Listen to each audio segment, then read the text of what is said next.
Hello and welcome to another episode of Game Theory, the #1 DraftKings prep show in all of the land. I am your host, Monk, aka The Monk Petition, and in this very episode, guys and girls, we are going to break down all 13 fights from a DraftKings perspective coming up this Saturday, April 9th, 2022 at UFC 273, headlined by Alex Volkanovski and the Korean Zombie. Co-main event, Aljamain Sterling going against Petr Yan, and People's main event, Khamzat Chimaev going against Gilbert Burns. You do not want to miss this weekend's fights, guys, and you do not want to miss this show. These stats I'm going to give you, because with my help and your tape study put together, you're going to get some takedowns this weekend. First things first, guys, be sure to check out teamriserfall.com. Head on over there. The experts on the website and the Discord have so much powerful knowledge that they are giving out. It is incredible. We're posting winning tickets over there daily. Huge tickets, little tickets, doesn't matter. They are all winners thanks to the help of teamriserfall.com. So any sport you play DFS for, head on over there. Use code MONK, M-O-N-K. Get yourself $10 off a subscription. Get on over there right now, teamriserfall.com.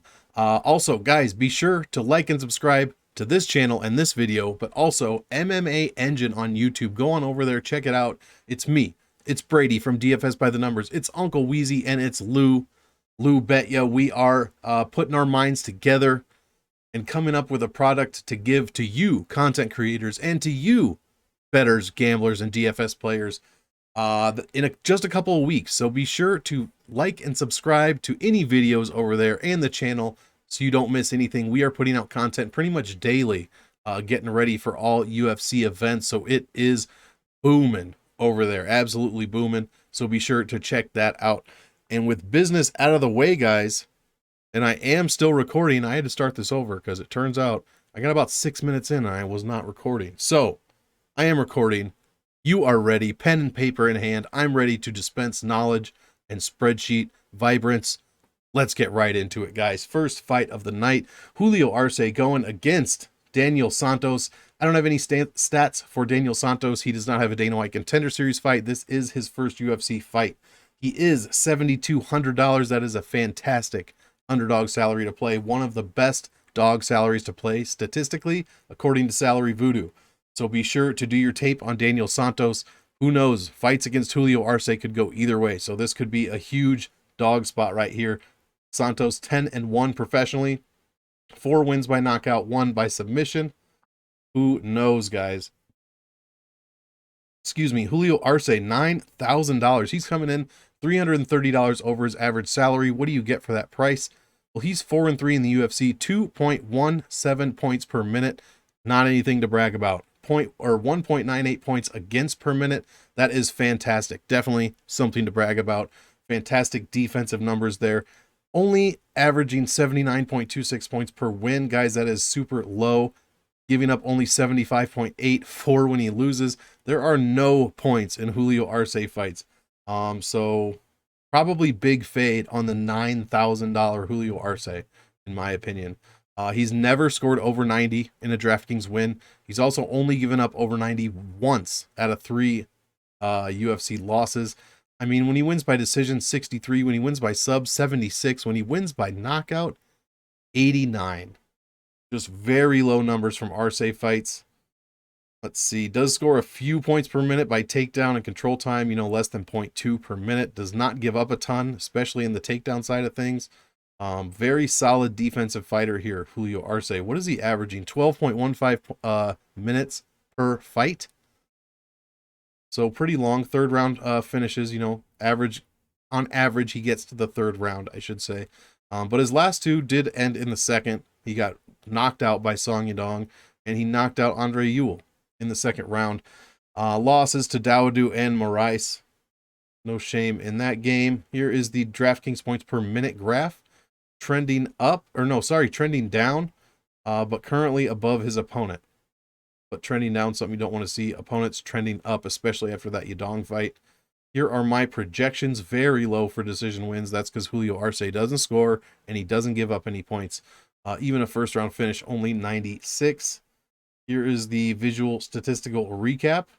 and aggregate finish percentages. This graph probably is meaningless. Santos doesn't have any stats here because he has no fights, so there's nothing to compare it to for Arce. And then the finishing percentages, pretty high in wins, 75% in the UFC, only 55, 56% in their professional career, and 1 out of every 3 losses in their careers have been finishes.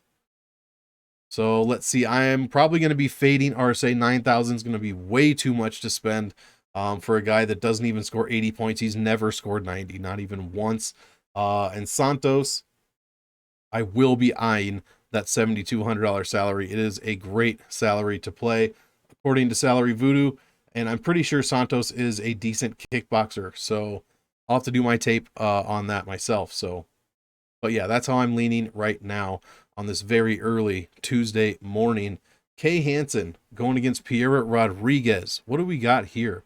Strawweight fight. Kay Hansen 1-2 professionally, or in the UFC, sorry, $7,900. So she is $933 less than her average salary. Again, a very low score, only 2.59 points per minute, giving up only 2.82. Scored only 78 points when she had her one UFC win, averaging 84 points per loss is what her opponents are scoring. Not a great value, very low ceiling. In fact, second lowest ceiling on the entire card, but a very high floor, so maybe a decent cash play. Pichel Rodriguez said she's 1-0 in the UFC. That is a Dana White Contender Series fight. She has no UFC fights. That's why her name is in yellow right here. You see her a fighter's name in yellow. That means they have no UFC fights, and the one fight I'm tracking is a Dana White Contender Series fight. So if you put DraftKings scoring on that fight, 2.86 points per minute, very low. Gave up only 1.49, but would have only ended up with 73 points in that win. Again, a very low scoring fighter here. Do not like this fight for DraftKings at all, unless you think Pichel Rodriguez is going to knock Kay Hansen out. Then you can put her in, $8,300. Or if you think Kay Hansen could get a sub off on Rodriguez, $7,900, not a bad dog salary. I don't like it personally. I mean, this fight, I don't like this fight personally for DraftKings. Big fade. Big fade. Strength of schedule for Kay Hansen, pretty bad. You want to be between 70 and 75. She is below 70 in almost 3 out of 4 categories. Her strength of victory being very low. Pichel Rodriguez, even worse strength of schedule, 57. But she is 5-0 in her last 5, but not the best competition. Kay Hansen's DraftKings points per minute graph getting outscored, but trending up. So is her opponent, though, at an even steeper rate. Not what you want to see.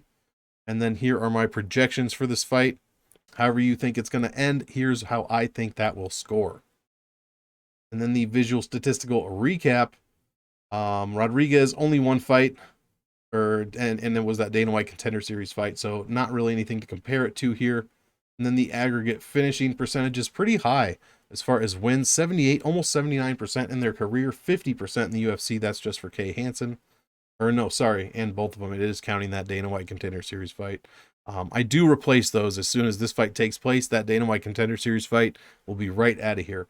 I only use it because it is some sort of statistics that I can use for this video specifically. But in some cases, like Terrence McKinney, or not even Terrence McKinney, but you get an early finish on a DWCS fight, it really throws a wrench at things. So I don't always like using those. I'm going to be big fading this fight. I don't like either fighter for DraftKings. Anthony Hernandez, third fight of the night, going against Josh Fremd. Fremd? I don't know.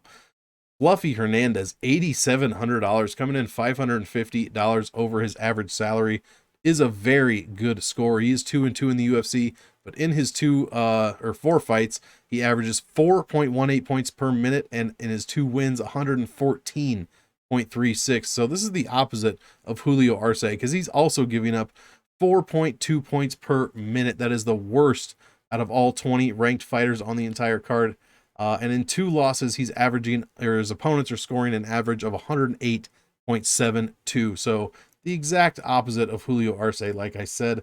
Fremd, I have no stats for. I believe he trains out of Factory X. He is $7,500. He is 9-2 professionally, 7 finished wins, and he's only been finished once in his career. Let's see here. Hernandez, 2 wins by sub. Let's see. He has been knocked out and sub, so he has 4 wins in the UFC. Or, sorry, not 4 wins. What am I looking at here? Oh, there it is. All 4 of his fights, rather, have come by way of finish. Let's see. Hernandez and his 2 UFC wins, both of them he's put up over 90, and one of them he put up over 110. He's also given up a ton of points, over 110 in one of his 2 losses. Fluffy Hernandez scoring 1.29 takedown points per minute and half a control time point per minute. That is fantastic, but also allowing a ton of ground points, guys. 1.07 points per minute in takedowns and 0.54 points a minute in control time. So do your tape on Josh Fremd. He does have 3 submission wins, so I assume he knows his way around the ground a little bit. If Fluffy gets taken down, this might be bad. But if Josh Fremd has no cardio, AK or a la, who was it? Who did Fluffy submit? Oh, Rodolfo Vieira. I mean, who knows what could happen. So y'all remember what happened in that fight. Let's see here. Strength of schedule, very good for Fluffy Hernandez. 75 in every single well, almost every category. Very good strength of schedule, probably one of the better ones on the card. Josh Fremd on the other side, 4-1 in his last 5. 65, 66 strength of schedule, not great at all. Hernandez win, like I said, over the aforementioned Rodolfo Vieira, and Jung Park got a win over the Iron Turtle, a submission win. Losses to Kevin Holland and Marcus Perez. 3 of his 4 fights ending by way of submission, so anything could happen in this fight. What are our salaries here? 87 and 75. Oof. I think I'm on the Josh Fremd side here. I'm on a lot of dogs all of a sudden this week. Raw DraftKings points per minute for Hernandez. Scoring right at where his opponents are, but trending up. Not quite as steep as his opponents, though. That Kevin Holland fight really messed up his average. Here are my projections. And then DraftKings visual statistical recap and career UFC finish percentages. Again, this graph pretty much meaningless because there's nothing to compare it to. Huge finish percentages here in all categories that I pay attention to, mainly wins and losses. 100% in the UFC, 82 in their careers put together, 75% on the aggregate in losses. I mean, tons of finishes. Man, I don't know. I guess I'm going to have to play Anthony Hernandez. Out of 5 lineups, I'd say play him in 1, maybe 2. And Josh Fremd probably 1 lineup. So 60% on this fight seems like decent. There's just a ton of, there's too many points in Anthony Hernandez fights going around to pass up. So I'll definitely be rostering both of these guys. Maybe 2-1 Hernandez over Josh. Next fight of the night, the rematch, well, not the reschedule of Alexei Oleinik going against Jared Vanderaa. Ali Latifi out, Jared Vanderaa steps in. Alexei Oleinik, 44 years old, 8-7 in the UFC. This fight is a cop-out fight, DraftKings. I absolutely hate when you do this. $8,100 for both fighters. Get out of here with that nonsense. 3.81 points per minute for Oleinik, 103.93 when he wins, giving up just what he's putting out. And his opponents are scoring exactly pretty much what he is scoring when he wins. So not great. Tons of points for Alexei Oleinik fights. I mean, none of them go the distance. I don't think he can physically go the distance at his age anymore. And you are paying $458 over his average salary. Completely ridiculous. At least last week he was barely under. This week he's almost $500 over his average. Jared Vanderaa, $8,100. He's 1-3 in the UFC. You're paying $800 over his average. You guys were, no matter who you're taking in this fight, if you're playing one of them, you are overpaying well above, several $100s above their averages. I would fade the shit out of this fight, but I mean, I guess if I'm going to be on a side, I'm not going to talk a lot about it. Jared Vanderaa does not score well. You can see right here for yourself, 2.26 points a minute, 83 when he wins. It is a heavyweight fight. Alexei Oleinik, like I said, I don't think he can physically go 15 minutes. If he can, this is definitely going to decision. If he can't, I'm picking Vanderaa to win by finish, but I mean, good God, Oleinik could easily submit Vanderaa. He has 2 submission losses. I'm gonna be forced to play this terrible fight at terrible salaries. I'm gonna be forced into it. Computer Monk is picking Oleinik to win this fight 59% to 41%. I mean, Oleinik scoring over 90 points in all eight of his 8 UFC wins. Man, I'm gonna be forced to play both sides of this fight, you guys. I mean, he's scoring from absolutely everywhere. I just don't know. He's damn near 45 years old. I don't know what to do here. I really don't. I mean, what was I going to do for Latifi and Oleinik? I was going to fade the shit out of it. God, I don't know. How different is Vanderaa than Latifi? He's way bigger, 6'4", 80-inch. They've had the same reach. I don't know what to do here. Oleinik coming off 3 straight losses, knockout losses. Well, Spivak won by decision. When was that? 2021, 6/19. So that was 10 months ago. He went to decision. Vanderaa going to decision in 2 of his 4 fights. I don't know, guys. I think we're going to have to be forced to roster a little bit of this fight. The good thing is it's the same salary, so you're not losing out. But the bad thing is, like I said, you are overpaying several $100s for either of these guys. Look at these projections here, pretty low unless they get finishes. My fear, the obvious thing is to play Vanderaa and not play Oleinik. But Oleinik could easily get a submission. I mean, Vandera's been subs twice out of 7 losses. Oleinik could find something, and it could be early too. Who knows? It could be sloppy. They fall on the ground. Oleinik ends up on top or even on bottom. He can submit people. If I'm doing 5 lineups, I'll put 1 in each. How's that? Or I mean, 1 lineup with each of them, just 1. So 20% Oleinik, 20% Vanderaa. I think that's okay. I still don't like doing it though. And screw you, DraftKings, for that $8,100 salary. 5th fight of the night, Vince Pichel going against Mark the Olympian Madsen. Is that what the O stands for? Mark Olympic champion Madsen. This one's going to be at lightweight. Pichel. This is interesting how they have this salaried. $8,400 for Vince.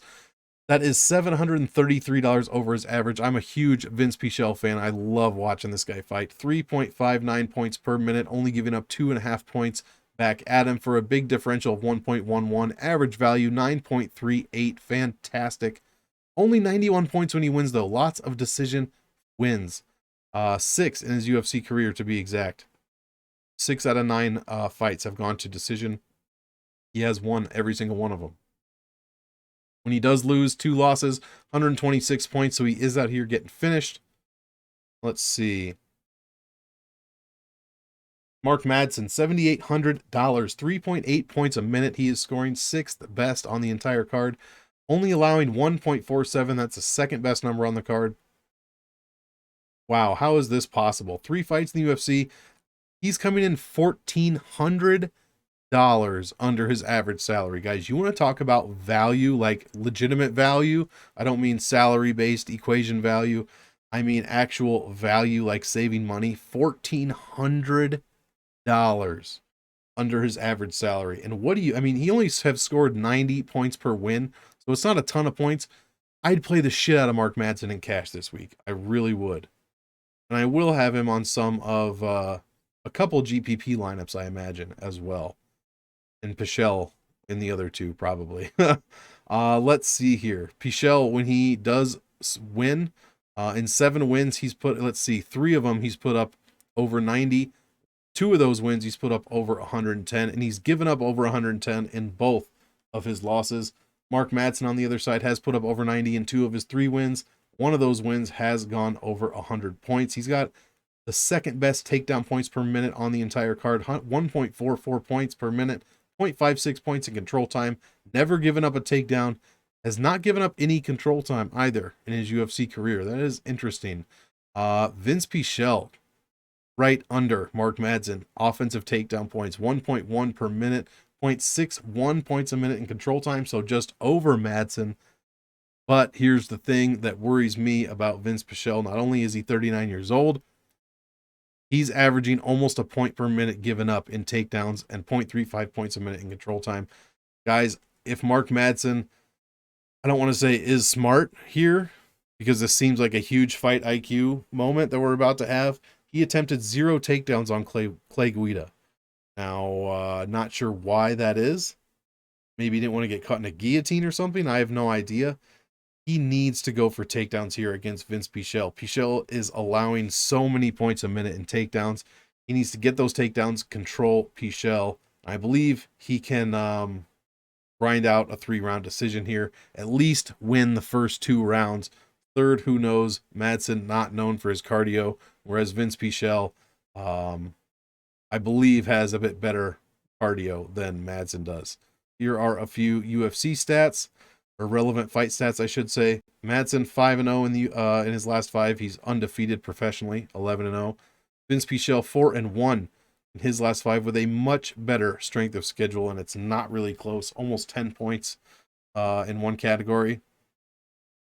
Madsen with UFC wins over Guida, Hubbard, and Bellawardo. Pichel did have a win over Hubbard. Pretty close win, although I don't remember it being that close, but I guess Hubbard did land 4 takedowns against Pichel. If Hubbard's taking you down, bro, Madsen can control you better than Hubbard can, I guarantee it. But Pichel does have a fantastic get-up time, if my memory serves me correctly. So we'll just have to see. Pichel's only loss in his last 5 was against Gregor Gillespie. He did get subbed in that fight. All the other 4 wins in his last 5 have all been decision wins. Raw DraftKings points per minute graph looking pretty good, well over his opponent. But however, I should say, nope, never mind. That's his opponent trending down while he is trending up. Fantastic. And then Mark Madsen, same thing, well over his opponent and trending up. Here are my projections. And then the DraftKings visual recap. Here you go. Madsen, just a bit better of a graph pretty much everywhere. I mean, except for a little bit for Pichel over here on the left side. But everywhere else it's Madsen and not too close. Here are the aggregate UFC career finishing percentages. 100% of their losses have come by finish. I guess that's all Pichel. Very low number of wins in the UFC and professionally. So probably a 3-rounder here. Hopefully Mark Madsen, the big news is now, everybody's going to say it, so I might as well be one of them. He's training at Fight Ready. So we'll see what that does. Who do I like? I like the dog here. Surprise, surprise. And I really didn't know what dogs I'd like here. I knew I was going to be on Madsen, though, for sure. So I like him at 7,800. But I like Pichel at 84. I mean, you are overpaying $733 for Pichel. But I don't think that's terrible at 8,400. I mean, Madsen, 1,400 under his average is crazy. Next fight, Mickey Gall going against Mike Malott. Again, yellow name right here, meaning Mike Malott, Dana White Contender Series fight. Mickey Gall, 7,400. I'm going to, spoiler alert, this is not a dog I'm going to be on this week. I'm also not on the favorite either. Mickey Gall, 7,400. What are his numbers like? He is 6-4 in the UFC, 2.61 points per minute. That's it, allowing over 3.1. 3.19 to be exact, for a negative 0.59 differential per minute. He does score decently well when he wins, 101.18, only giving up 91 when he loses, so not terrible numbers. And he is coming in $1,000 under his average salary. Mike Malott, not too many stats for him. Does have the DWCS fight. I had to double check this. If you put DraftKings scoring, this is the weirdest numbers here. Raw DraftKings points per minute for Malott, only 0.62. I think that was 1 strike landed. Opponents, raw DraftKings points per minute, 8.15. And then he ended up winning 115 points in that win if he would have played DraftKings. I mean, the fight lasted less than a minute. These stats are completely insane. Again, very short amount of fights, or fight time, I should say. Not only in that fight, but in the last 2 or 3 years for Mike Malott. Only a couple minutes of fight time. So who knows what you're going to get here. Mickey Gall, primary choice of victory is by submission win. When he goes that route in the UFC, 108 points is what he ends up with. Only 67 when he wins by decision. Mike Malott would have put up, like I said, 115 in his sub win. Mickey Gall scoring pretty well. I mean, 2/3 of his wins, 4 out of 6, over 100. and only giving up over 90 2 times out of 4 losses. Does get taken down a lot and controlled, but that's his game. He doesn't mind working off his back. Obviously, huge jiu-jitsu black belt. We're going to see what's going to happen in this one, because Mike Malott also has 4 submission wins, never been subbed, only been finished once in his career. Same with Mickey Gall. Who knows what is going to happen here? It's going to be a ground battle, I think, unless Gall gets knocked the fuck out pretty quick, which is also a possibility.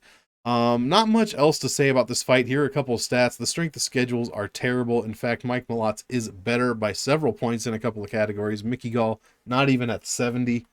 Losses to Morono, Perry, and Sanchez. If you go by the loss pattern, he's going to win this fight. I don't personally subscribe to that, and anyone with any logic probably doesn't either, but it's a fun game to play every now and then. Mickey Gall, like we said, under his opponent's average DraftKings points per minute, trending up while his opponents trend down, though, so hopefully we meet in the middle here and get a crossover moment. All things go his way. Here are my projections. Very high for Mickey Gall here, but that's just because Mike Malott allowed 8 points per minute in that fight. So it is messing with the averages a little bit. And yeah, very strange looking graph that we don't really have to pay attention to. And then the aggregate UFC and professional career finishing percentages.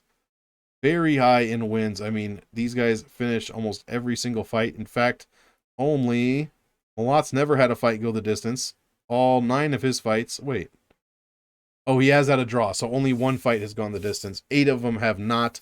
And then Mickey Gall has had, let's see, 7 fights finish and 4 go to decision. So a couple. I don't personally like this fight for DraftKings. If you know me at all and you know my videos, you know what I'm going to say about the $8,800 salary. It is the worst salary to play on second worst salary to play on DraftKings. We'll get to the worst later in this video. $8,800 is an awful salary to play. It does win like 70-some% of the time, bonus, but it only makes the optimal, I think, about 20%. It scores less than 88 points per win on average since January 1st of 2021. Just a very, very bad salary. Don't know why. It's just terrible. That said, 20%. Last time 8,800 made it was Kyle Daukaus late last year, I believe. And I believe we're at least 5 events since then. So it's bound to hit the optimal in any one of these upcoming events, which is terrible. This could be the one, guys. This could be the one that hits the optimal lineup. Mike Malott could get a decent finish here, early finish if he gets an early knockout over Gall. I don't think he's going to sub Gall, but I do see a knockout possibility. Yeah, this could be the week. I'm not going to be on it. I might have 1 lineup out of 5 with him in it. I'm not going crazy, but usually I just throw out $8,800 salary guys altogether. This week, I'm not so sure. I don't trust Mickey Gall. But he has only been finished once, so I am taking a bit of a risk there. But I think this is a week where the $8,800 salary could make the optimal lineup. Next fight, Raquel Pennington going against Aspen Ladd. I will be fading this one big time. I think this one goes to decision. I mean, I'm not going to pay $8,900 for Rocky Pennington. That's almost $1,000 over her average salary. She only scores 84 points when she wins. She only gives up. Excuse me, I got some indigestion here. Oh, the pasta with red sauce, the chicken parm earlier was a bad idea. So, I mean, it's never a bad idea, but it just sucks afterwards. For an old guy like me, 75 points is what she's allowing. Best number on the entire card, so no points going in Rocky Pennington fights. Aspen Ladd, 7,300. I guess if you're on the dog and you think she has a chance, she does score okay. 3 points a minute, or 3.32 points per minute. 99 points in a win, so pretty good. That is over 4 UFC wins. I'll give her that. 100 points when she loses over 2 losses. She is coming in almost $1,400, so we're almost at Mark Madsen numbers here. $1,400 under her average salary. So if you're on the Ladd side, tremendous value here. Excuse me. Let's see. How is Rocky scoring here? 40%, so 4 of 10 UFC wins, she scored over 90, only 2 over 100, and 0% over 110. Opponents only scoring you know, over 110 just one time. The rest of them have been under 90 points. So I don't see this one making the optimal. I just don't like, you know, too many of the offensive numbers are pretty much the same for the most part. I think Rocky could win here. 34 years old. In fact, today is her birthday, or what's today? 4/5. Is this right? Is this current? Yes, it is. Her birthday is today. So happy birthday, Rocky Pennington. I'm sure you're going to see this. I mean, because pretty much everyone that's important, like fighters, important Twitter people, we all know who they are. Heads of state, certain ones, not all of them. They all watch this. They all know what's up. I want to give a big salute, shout out, fist bump to all of you guys and gals. But sincerely, happy birthday to Rocky Pennington. It's rare that I'm doing a video and a birthday pops up. So it's just a little fun thing we do here at Monk's Restaurant. I should sing her a song and blow out a candle and, you know, a birthday song. Anyways, it's clearly too late and I am sleepy. Rocky Pennington, 4-1 in her last 5. Terrible strength of schedule, under 70. In fact, both of these women, terrible strength of schedules. Aspen Ladd, 3-2 in her last 5. Yep. Not much to say about this one. This is going to be, you know, this is a 1-800 gambler. I know Wheezy and Brady like to bring that up. This is definitely a 1-800 gambler fight. I don't know if they chose it for this one. I'm sure they had their little scroll bar going. I would have, for sure. 1-800 gambler. 1-800 DraftKings gambler. I don't know if they have one of those for DraftKings. I'm calling that number for this one if I'm even thinking about playing it. I mean, Aspen Ladd has the way better graph if you're really looking at things.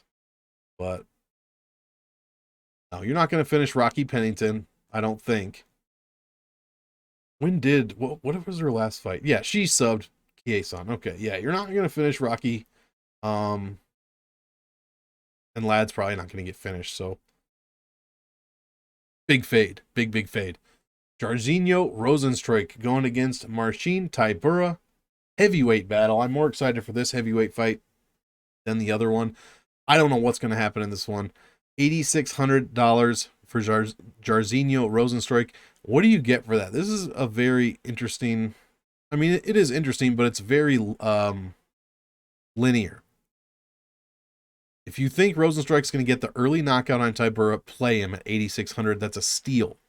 I mean, he is $644 over his average salary. He does only score 2 points a minute. So if you don't think this is going to end, or if it doesn't end early, you're not scoring any points on the Jairzinho side. You might as well rip up that ticket. 2 points a minute, worst ranked score on the entire card, Rozenstruik. But when he wins, baby, when he wins, that's where the gold is. 106.91 points in his win. When he loses, 102.3 points. I mean, he's getting finished or he's finishing, then he's making it rain points. Other than that, it's the complete opposite. Like, you can't trust him. Marcin Tybura is the opposite of that. $7,600, so he's a bit under his average salary, $630. 3.2 points per minute, so top 10 scoring as far as pace. But he only scores 92.96. That is 14 points under Rozenstruik's average. So you see what I mean? Like, Tybura scores better per minute, but his fights tend to go a little longer. In fact, we have 8 decision finishes for Tybura, only 2 for Rozenstruik, 22%. So how many times has Tybura been finished in the UFC? Let's see, 3 losses by knockout TKO. That's kind of what Jairzinho does, you guys. Ooh, I don't know, though. I really don't. I'm going to have to do some more tape on this one, mostly on the Tybura side, because I know I can picture every Rozenstruik fight in my head. But Tybura, I'm definitely going to have to do a little bit of tape on. If he has any kind of chin, which both these guys' chins are super suspect. Tybura, 0.63 chin dex. That is not good. 13th worst on the card. You want that to be 0. The higher it is, the worse your chin is. The worse your chin is. And that's not good going against Rozenstruik, who has the highest power index on the card at 2.5. So if he catches Tybura in any way, this thing is over. I'll probably be playing some Rozenstruik. I'm thinking if I'm doing 5 lineups, and I'm just saying 5, that's just off the top. I could say 10, but if I'm doing 5 lineups, I'm putting Rozenstruik in 2 of them minimum. Tybura in 1. 2 max. I don't want to go 100% on this fight. 80% might even be a little too high. I like 2 and 1. Rozenstruik and Tybura. The strength of schedule for Rozenstruik is phenomenal. Phenomenal. Almost over 80 in every category. 73 strength of victory. I mean, he's fought Curtis Blades, Cyril Gane, Francis Ngannou. Ever heard of him? Wins over Augusto Sakai and Junior Dos Santos. I mean, come on. 3 of those 5 fights ended by way of knockout. And then Tybura just came off a loss back in October to Alexander Volkov. But before that, I mean, he's not beating guys anywhere close to the guys that Rozenstruik's beating or that are beating Rozenstruik. I mean, Grisham, Rothwell, Greg Hardy, Walt Harris. Come on. Come on. DraftKings points per minute, much better for Tybura, but slowly trending down. Here are my projections. So if Rozenstruik wins, it's going to be early and it's going to be big, and he's going to score triple digits. If Tybura wins, it's going to be by decision, probably, and neither guy is going to score well. So I don't know if I should even take the chance on Tybura. Here are the finishing percentages here. I still like 2 lineups out of 5 for Rozenstruik. I'm going to have to decide if I'm going to be playing Tybura at all. The $8,600 and $7,600 salaries are fantastic for DraftKings, salary voodoo-wise. One of them makes the optimal lineup at a very high rate. I believe the salary pair is somewhere around the high 50s to lower 60s as far as percentage. So, I mean, both guys have made the optimal 1 out of their last fights since, 1 fight since January 1st, 2021. So pretty decent there. I don't know. I like I said, 2 out of 5 Rozenstruik, and I'll have to decide if I want Tybura in at all. How many more do we got, you guys? 5 left. Let's go. Ian Garry going against Darian Weeks. I hope I broke that one down. I'm trying to focus more on what I would play based on the stats. I think that's the most important thing. I think, and tell me if I'm wrong. Be sure, guys, like this video, subscribe to this channel, and be sure to comment. Tell me in the comments down below what you want to hear more of. Do you want to hear more strategy stuff? Do you want to hear more of who I would play, who I don't like? As far as DraftKings points, do you want to hear a bit more salary voodoo stuff? Comment. Do you want me to just stop talking about DraftKings altogether because I'm a fucking idiot? Be sure to comment down below. And if you do comment that, I will ignore you in a positive way. Unless it's Lou. And I'm just going to kick your ass, Lou. I'm just kidding. I don't know why I said that. I'm not coming all the way to where you are, East Coast time, to open a can of ass whooping. Ian Garry going against Darian Weeks. Me and Lou will never fight. We're like brothers who don't fight. Let's see. Garry won. Both these guys won UFC fight. This will be pretty quick. Ian Garry, $9,200. His first UFC fight. I mean, he is under his salary by 300. Did average 3.84 points per minute. 2 points is what he gave up per minute. 2.13 to be exact. Did score 109.11 points in that win. Darian Weeks, $7,000, 800 under his average salary, 5 points a minute in a loss. Who did he fight? Bryan Barberena. Did give up 3.27 points a minute, and Barberena only scored 79 points in that win. Very, very interesting. Let's see. So yeah, not a lot of stats for these guys. Obviously, Ian Garry with a just under first round knockout, just under that 5-minute bell. And then Darian Weeks, I believe, went all 15 minutes. That's right, with Bryan Barberena. Here are the stats that we had for that one fight. Strength of schedule is awful for both guys, honestly. Ian Garry, 62, 63 strength of schedule. We know that's terrible. It's supposed to be 70, 75 before we even start to get impressed. I mean, Darian Weeks, not any better. In fact, worse everywhere. Garry has no defeats in his last 5, while Weeks is 4-1. Garry smashed up Jordan Williams. I don't know. This isn't really... I'm not going to be impressed with either guy. I guess if Weeks wins, I'll be more impressed with Weeks. If Garry wins, I don't know that Darian Weeks would be that much of a, a chip. A feather in the cap of Ian Garry? I said chip. Just because I don't think he's like super great yet. He's still really young, 28, but so is, Garry. He's only 24. Um, I don't know. I think 2 times out of 3, Ian Garry probably finishes Darian Weeks. Has he ever been finished in his career? The answer to that is no, but he only has 6 UFC fights. And if Ian Garry is, the future and better than Conor McGregor and blah, blah, blah, then he should definitely finish this guy. The only problem is 9,200. That is a bit much for a big if. I guess I'm probably going to have to roster him. I like a lot of the expensive guys this week, so I'm going to probably pick 2 and mix them. Mix in the rest, I mean. But yeah, I'll probably be picking 2. Who do we got? Let me switch over real quick. Who do we got? So yeah, I don't like Arce. I don't like Pennington. Don't like Malott a ton. So Ian Garry, decent. Petr Yan, yeah. Kamzat, yeah. And then Volkanovski, yeah. So I'm going to have, pick 2 of these top 4 pretty much. Ian Garry, I'll be the least exposed on probably, but he could get an easy knockout at any point. Who knows? We don't know enough about these guys. So give me more. I'm not going to have any Darian Weeks, even though 7,000 salary is decent. If I'm doing 5 lineups, no. If I'm doing like 20 lineups, then I'd have 1 or 2 with Weeks in it. Ian Garry, give me 2 out of 5. If I'm doing 20, give me like 6, 7, something like that. So I want to see more before I go all in on Ian Garry. Next fight of the night, Tisha the Tiny Tornado Torres. What a great nickname. Tisha, I'm all about alliteration. And you are a very tiny tornado, so it is quite appropriate. I'm a huge fan. Going against, and again, guys, these fighters are watching this show. I don't have to tell you. Thanks for watching, Tisha. Mackenzie Dern going against Tisha Torres. I mean, this is another strawweight fight, second one on the card.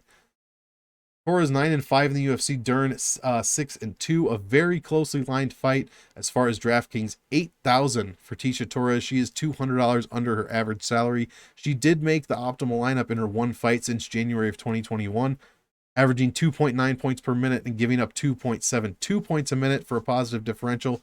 Torres scores only 87.5 points when she wins, but gives up only 87.16 when she loses. So not a ton of points going around tiny tornado fights.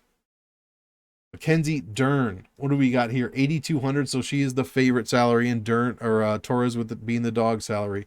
Dern also making the optimal lineup in 1 of her fights since January of 2021. Scoring only 2.4 points per minute, though. Not a great number. 92 points when she wins, so just over what Torres scores, but not great. 13th on the card. Giving up only 81 when she loses, so both of these ladies do not, or I should say neither of these ladies give up a ton of points when they lose. We're well under 90 on both sides. 10th fight of the night. Fantastic fight to target on DraftKings, with the winner, or rather one of the participants, making the optimal lineup 65% of the time. That is huge. First on the entire card, but strawweights, not great. 48% of the time they make the optimal, so those 2 things kind of cancel out. I just think this one is going to go to decision. I don't think Torres is going to get submitted. She's never been submitted in the UFC. Or in her career. She's only been finished twice. I just don't see it happening. I think this one goes to decision. Dern's never been knocked out. Torres only with 2 finishes in her entire career. Definitely a decision fight. I will be fading this one. 8,000 and 8,200, very easy fade. No problem.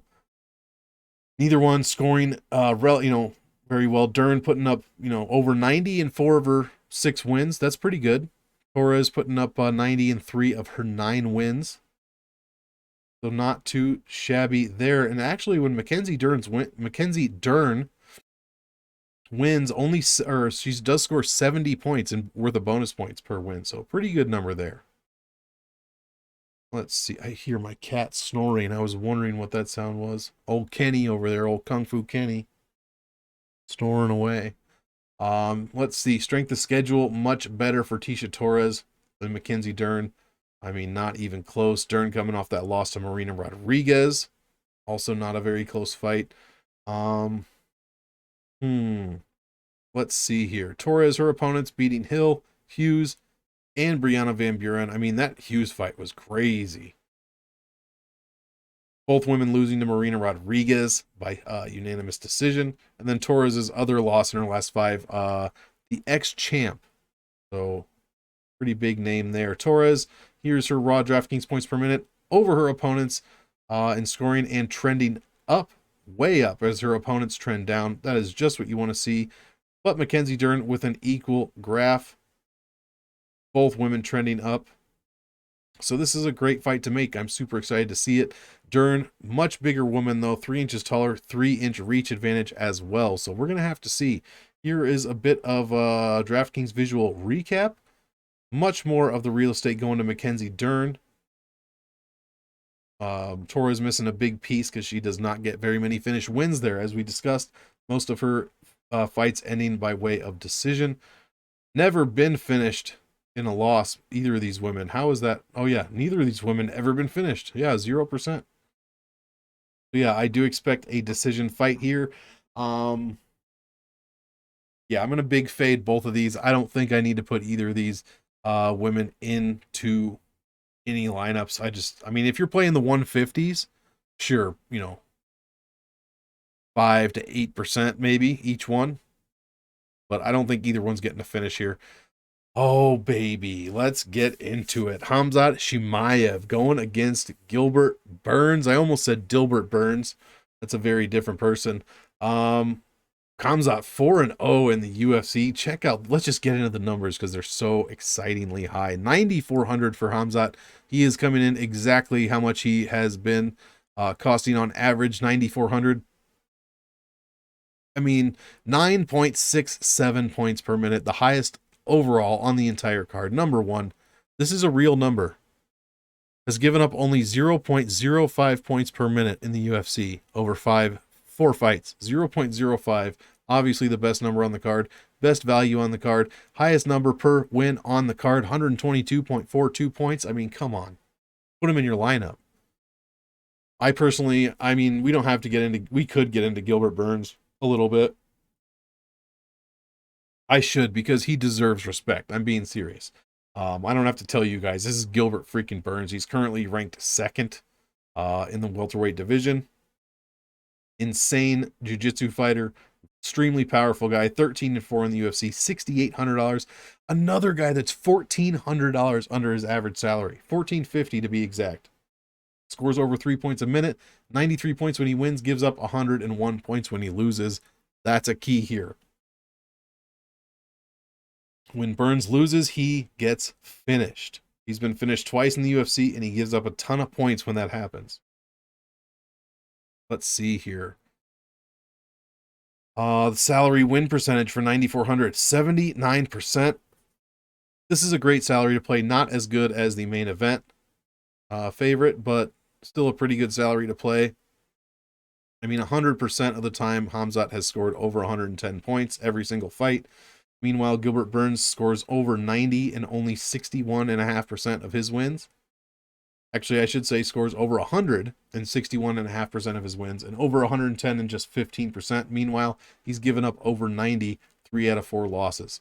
I mean, Khamzat's scoring everywhere, but these are so skewed, guys. His time per fight is what? Less than 3 minutes, 20 seconds.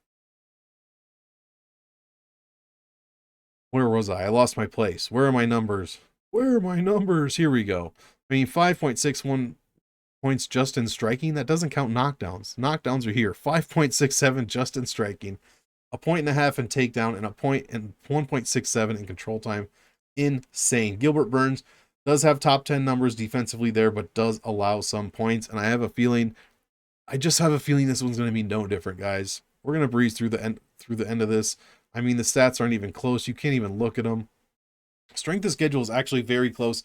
Gilbert does win the strength of schedule battle in every single category, but it is relatively close. And Khamzat Chimaev, not as bad a strength of schedule as you would imagine, over 70 in every category, so that is acceptable. As I've said several times in this video, 70 to 75 is where you want to be. He's right there. No defeats. Perfect. What else do you want? What else do you want? I mean, he's 9.62 points over his opponents per minute and still trending up. Meanwhile, Gilbert Burns trending down ever so slightly, but well above his opponents. Here are my projections. Obviously, much, much higher for Khamzat than for Burns. And here are these graphs here, guys. I mean, look at this. Look at this graph. Khamzat well over Burns as far as real estate for this graph. Pretty much dominating everywhere, except for the strength of victory in the last 5, and then the distance striking points somehow. That goes to Burns. Oh yeah, mostly because Khamzat is ground and pounding the shit out of you. That's probably why. And then the aggregate finishing percentages, very, very high for both guys here. Wins and losses. Obviously, Khamzat has no losses, so these are all from Gilbert Burns. Computer Monk, I'm sure, is picking this to finish inside the distance. What am I doing for DraftKings? Oh, this is a real head scratcher, man. I mean, I just don't. Oh, I'm going to be playing Khamzat Chimaev in probably 80% of my lineups. 4 out of 5. Minimum. Huh? 4 out of 5. I can't go 5 out of 5. There's too many 9,000 guys I like. This fight, the next fight, being Petr Yan, and then Alexander Volkanovski. I know Kenny loves Khamzat here. And in fact, I don't know, man. I might not be as high on Yan. I'm going to have some Sterling in there. So Khamzat, 4 out of 5 lineups. Minimum. Co-main event of the evening, guys. Aljamain, the Funkmaster Sterling, going up against Petr Yan. I'm not going to get, you know, the history. Oh, I got need. Oh, everyone says I'm an actor, blah, blah, blah. I don't want to hear about the actor shit. I hate that talk. Petr Yan fucked up. That's it.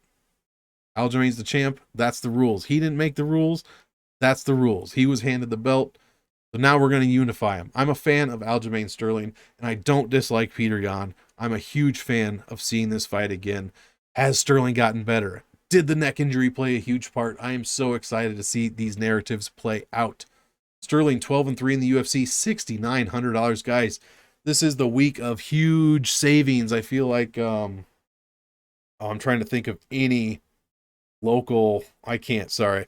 This is good. This is the weekend for huge savings at Nebraska Furniture Mart. There we go. I pulled one out. $6,900, $1,280 under his average salary. So many of these top tier fighters, in my opinion, are well below their average salary. 3.57 points per minute for Aljo, outscoring his opponents by 1.31 points per minute. 96 when he wins, only giving up 77 when he loses. So that is not a lot for Petr Yan to go off of. That said, Petr Yan 8-1 in the UFC, prolific DraftKings scorer, 4.25 points per minute. Second best rate on the entire card, 107 when he wins, 5th best. Only giving up 2.16, but does give up 99.35 when he loses. And I'm sure that has to do, actually, no. I was going to say, I think he's giving up takedowns, but not a ton. Only allowing 0.18 points per minute when it comes to takedowns, 6th best number in the on the card, and 0.1 points when it comes to control time. So Yan not giving up a ton of points at all. Never been finished professionally, and Sterling has been finished once. What was that? I see like a knee. What was that? God dang it. I can't remember now. I know you guys are going to call me casuals because I can't remember when Sterling lost, but it certainly wasn't to Petr Yan. I'll tell you that much. Let's see, 83%. So what is that? 10 out of 12 wins for Sterling have gone over 90 points for him. He's only given up over 100 in 1 of 3 losses.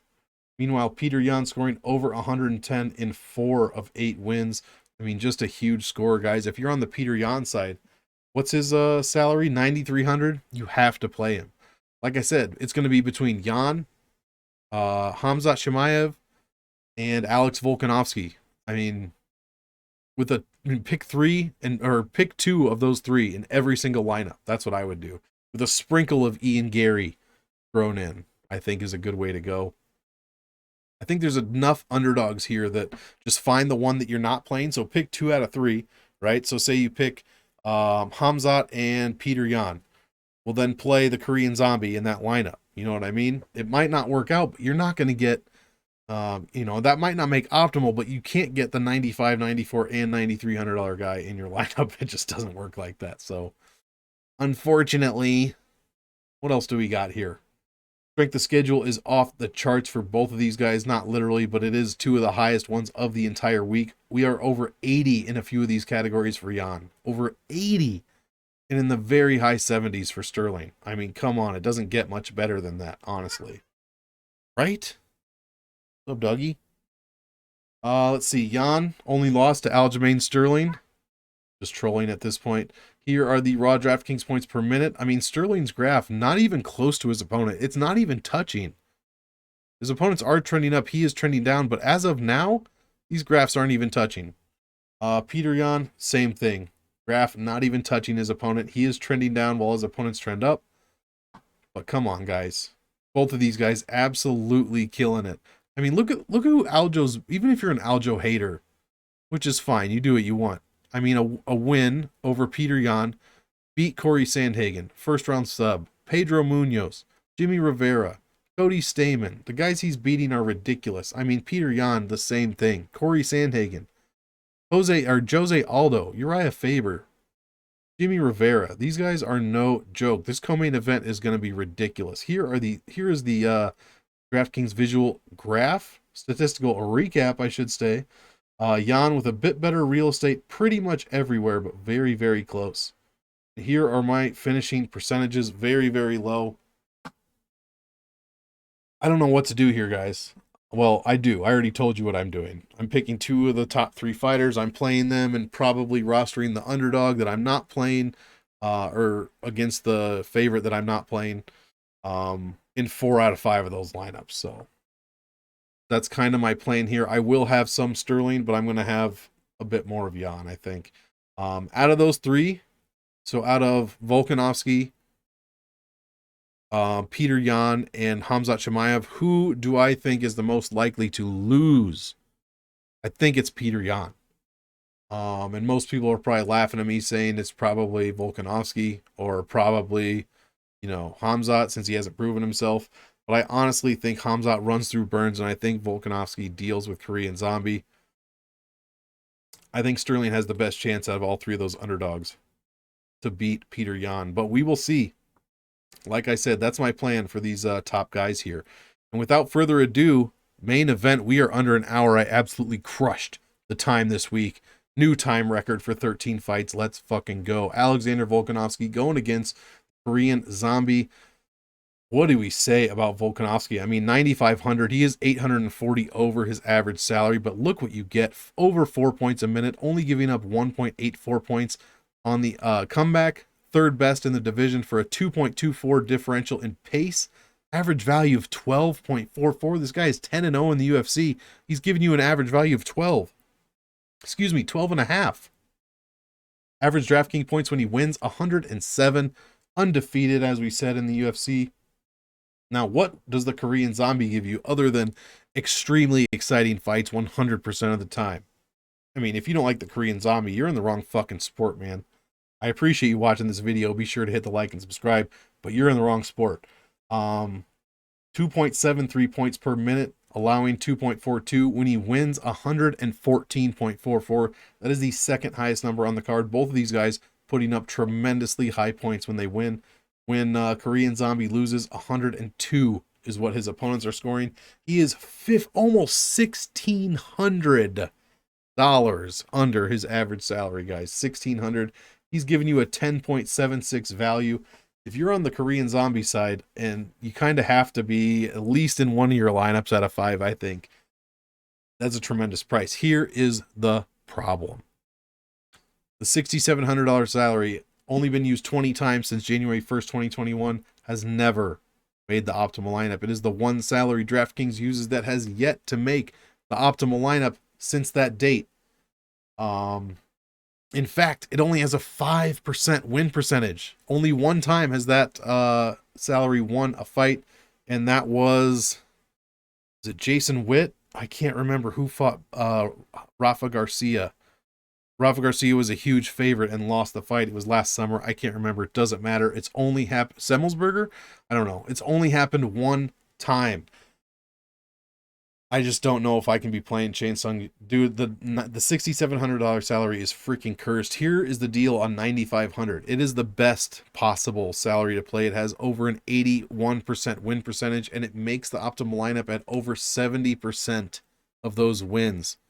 So pretty much if it wins three out of four times it does win, and it wins 4 out of 5 times, it makes the optimal lineup. So I mean, I don't know how you could play $6,700 here. It would be the first time it's ever made the optimal. It would be the second win in a year and 3 months.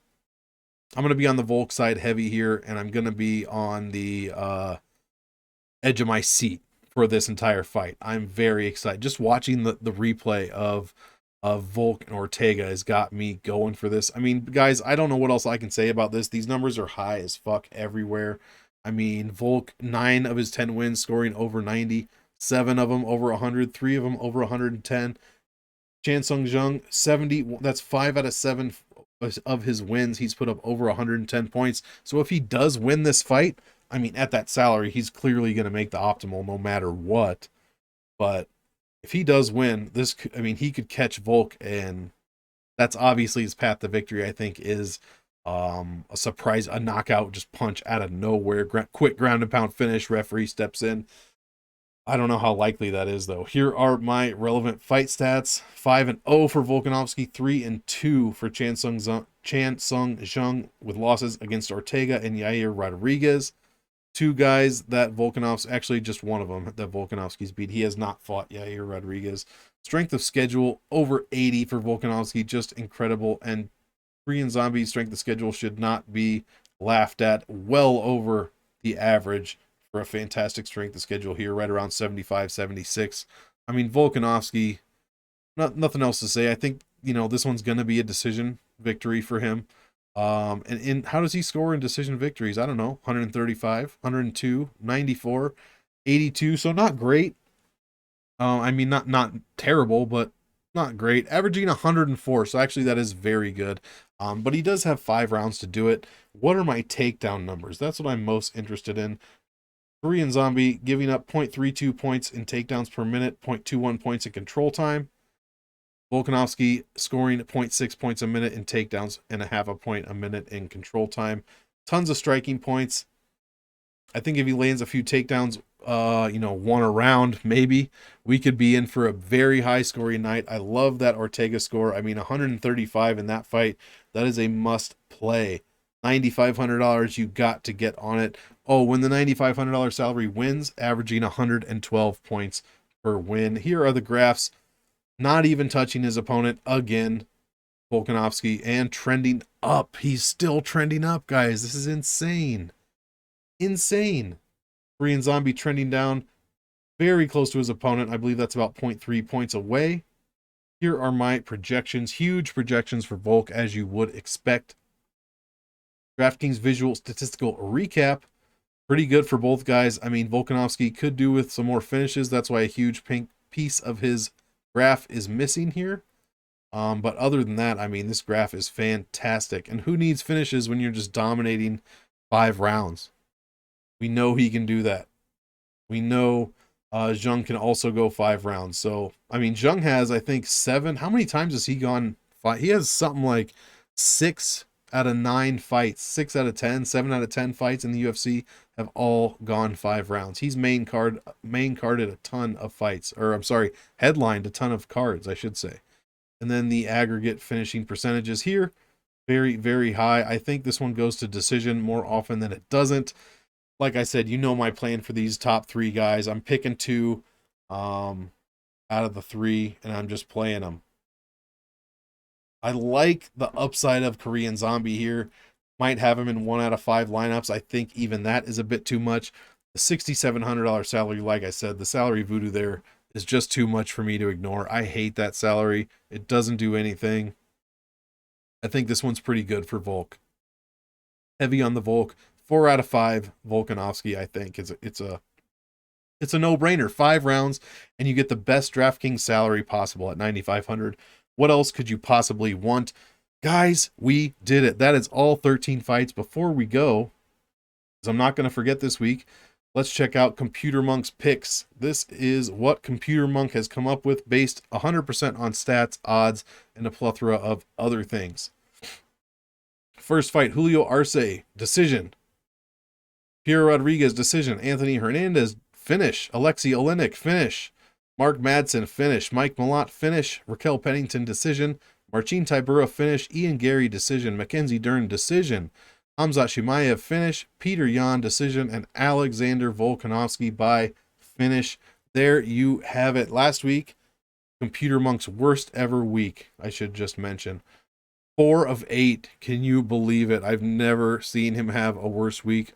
I just speechless. Dipped well below 60% for the year. 50, I wish 70.